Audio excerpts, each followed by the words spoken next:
So what's up everyone, Jeremy Lipkowitz here, and on today's video we're going to be diving into a really sensitive topic, which is psychedelics and meditation. And in particular, is it helpful to use psychedelics in combination with meditation and Buddhist meditation? And the question of, is it a violation of Buddhist ethical principles to use psychedelics? So stay tuned and we'll see you in the video. Don't forget to smash that like button down below and hit the subscribe button. It helps out this channel. It means you'll never miss when I post a new video. Just a disclaimer, I am not a doctor. I am not recommending anything. I am definitely not recommending that you do psychedelics, particularly if they're illegal where you live. So they should not be considered advice, should not be taken as advice. And in fact, you probably shouldn't do any drugs.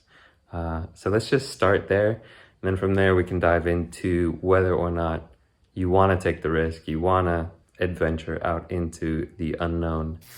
So first, what are the ethical principles of Buddhism? Ethics are actually really important in Buddhism. They are seen as essential on the path of awakening, essential for liberation, for happiness.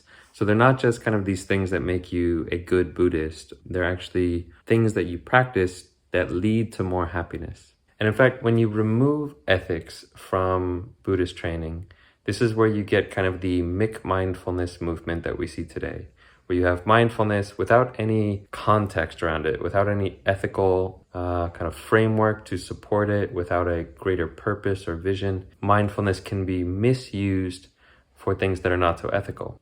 So for example, you can use mindfulness to focus the mind so that you can become a better killer, or so you can steal things.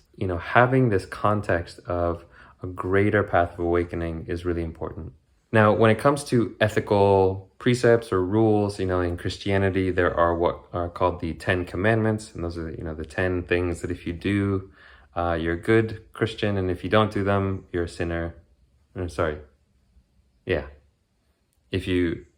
If you break the 10 Commandments, you're a sinner. If you follow them, you're a good person. In Buddhism, there's something similar. There are what are known the 5 precepts. The 5 precepts are basically like the 5 rules that you should follow to, lead to more happiness. It's not so much that you're a sinner if you don't do them.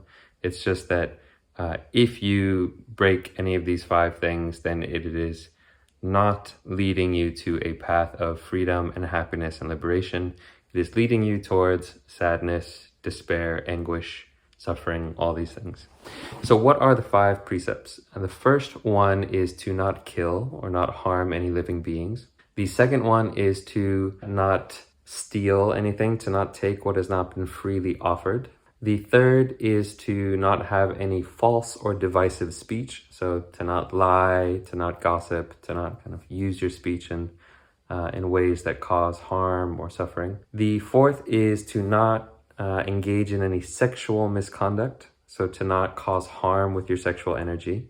And then the fifth is to not take drugs or intoxicants that lead to carelessness or heedlessness, or that cloud the mind. So there are a lot of different translations of that 5th precept, but it comes down to this: to not take drugs or intoxicants that cloud the mind or lead to heedlessness or carelessness.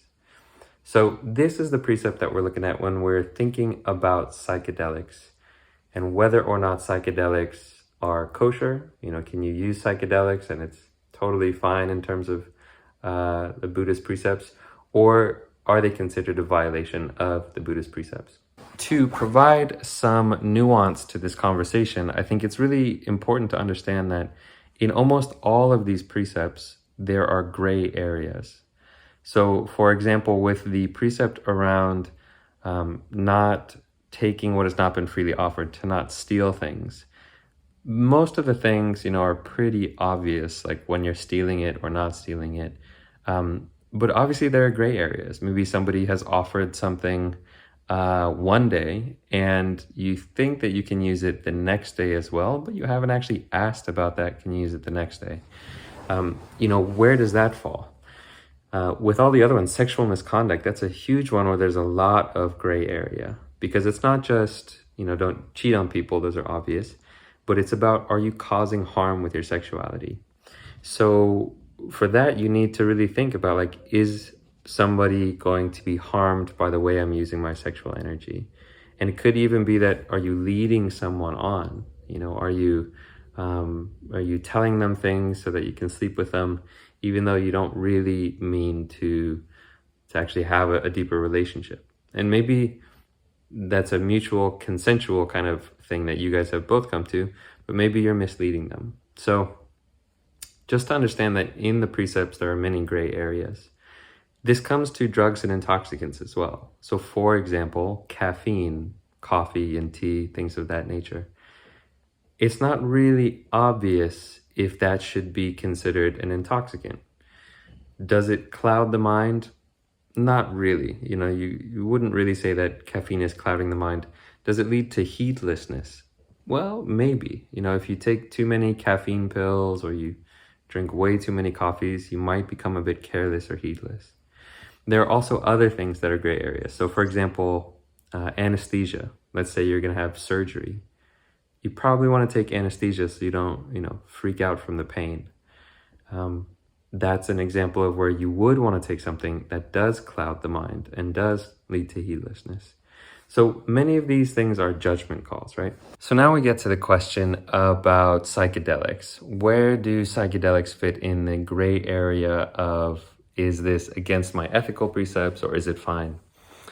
It kind of depends on how you define psychedelics and your view of them. So for example, there are many pro-psychedelic authors and writers and philosophers who believe that when you take a psychedelic, you're actually able to see reality more clearly, that you're actually lifting a veil from your eyes and able to penetrate into reality more than you would normally.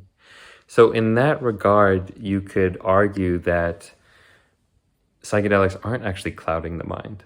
And I'm kind of partially in that camp. I don't necessarily think that you're seeing things more clearly, but it's an interesting thing to think about. The other thing is, does it lead to heedlessness? It definitely can, and there's definitely the potential to have it be abused. If you're taking way too much of a psychedelic, if you're not careful, if you don't know what you're doing. But there are many ways where you can use it in a way that is supportive of the journey.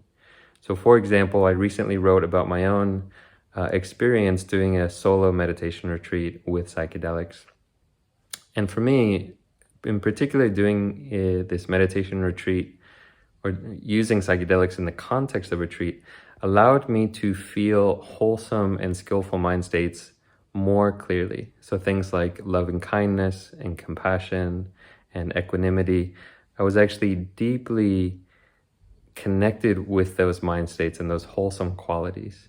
And so in that sense, I wouldn't say that it led to heedlessness. I would say, if anything, it led to a deepening of wholesome mind states. Now, was it a tool? Was it a crutch? Did I get there naturally?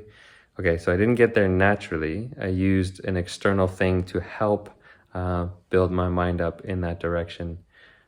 But it's for that reason that I think that maybe, we should start looking at psychedelics the way we look at coffee, the way we look at therapy.